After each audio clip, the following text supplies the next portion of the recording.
చూస్ country delight, live better. ఇప్పుడే country delight app ని download చేసుకోండి.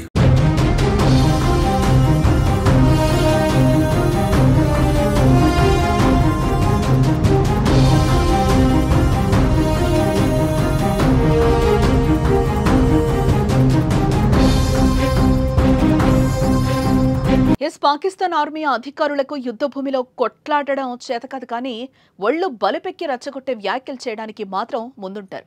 తాజాగా మరో పాక్ మిలిటరీ అధికారి భారత్పై విషం చిమ్ముతూ తాము ఉగ్రవాదులం ఒక్కటే అని మరోసారి నిరూపించుకున్నాడు.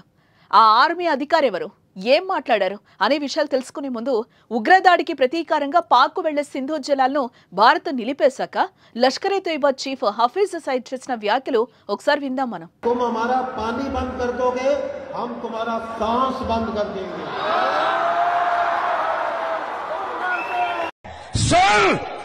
अगर तू पानी बंद करेगा इंशाअल्लाह हम तेरी सांस बंद करेंगे, इन दरियाओं में फिर खून बहेगा.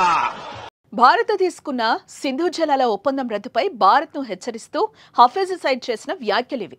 మీరు మా నీటి నిలిపేస్తే మేం మీ ఊపిరిని ఆపేస్తామంటూ ఆ ఉగ్రనేత బెదిరించే ప్రయత్నం చేశాడు. అచ్చం వాళ్లనే పాక్ ఆర్మీ ప్రతినిధి లెఫ్టినెంట్ జనరల్ అహ్మద్ షరీఫ్ చౌదరి మాట్లాడాడు. ఉగ్రవాది హఫీజ్ సయీద్ గతంలో ఉపయోగించిన పదజాలాన్నే ఆయన మరోసారి పునరుద్ఘాటిస్తూ సింధు జలాలను ఆపేస్తే మీ ఊపిరి తీసేస్తామంటూ రెచ్చిపోయాడు.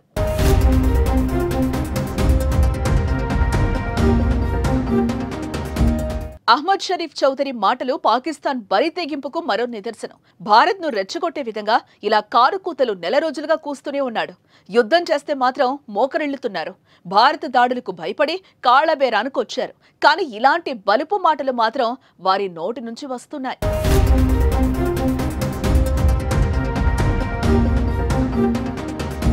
పాక్ పెంచి పోషించిన ఉగ్రవాదులు మన దేశ అమాయకులను చంపేశారు. పహల్గాంలో 27 మందిని అన్యాయంగా కాల్చారు. భార్యల ముందే భర్తల ప్రాణాలు తీశారు. దీనికి ప్రతీకారంగా ఆపరేషన్ సింధూర్ కు ముందే పాకిస్తాన్ కు సింధు జలాల రూపంలో భారత్ చావు దెబ్బ కొట్టింది. ఉగ్రదాడి జరిగిన మరునాడే సింధు జలాల ఒప్పందాన్ని నిలిపివేస్తుంది. అంతేకాదు నీరు రక్తం ఒకేసారి ప్రవహించవంటూ మోదీ సంచలన వ్యాఖ్యలే చేశారు.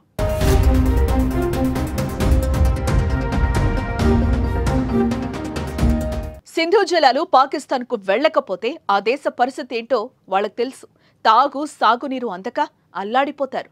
సింధు నది వ్యవస్థ నీరు పాకిస్తాన్కు జీవనాడిగా ఉంది. ఈ నీటిపైనే పాకిస్తాన్లోని 80% వ్యవసాయ భూములు ఆధారపడి ఉన్నాయి. ముఖ్యంగా పాకిస్తాన్లోని పంజాబ్, సింధ్ ప్రాంతాలకు పూర్తిగా ఈ నదే జీవనాధారం.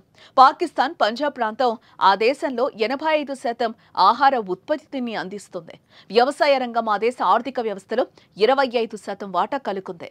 గ్రామీణ ప్రాంతాల్లో 70% ప్రజల జీవనోపాధి వ్యవసాయంపైనే ఆధారపడి ఉంది. ఇప్పటికే భూగర్భ జలాల క్షీణతతో సతమతమవుతున్న పాకిస్తాన్ ఈ నీటి సరఫరా ఆగిపోతే తీవ్రమైన నీటి కరువు, పంటల దిగుబడి తగ్గడం, ఆహార కొరత ఖాయం. అందుకే పదే భారత్పై ఇలా అక్కసు వెళ్లగక్కుతున్నారు. వారు ఎంత భయపట్టినా భారత్ భయపడే స్థితిలో లేదని తెలుసుకోలేకపోతున్నారు.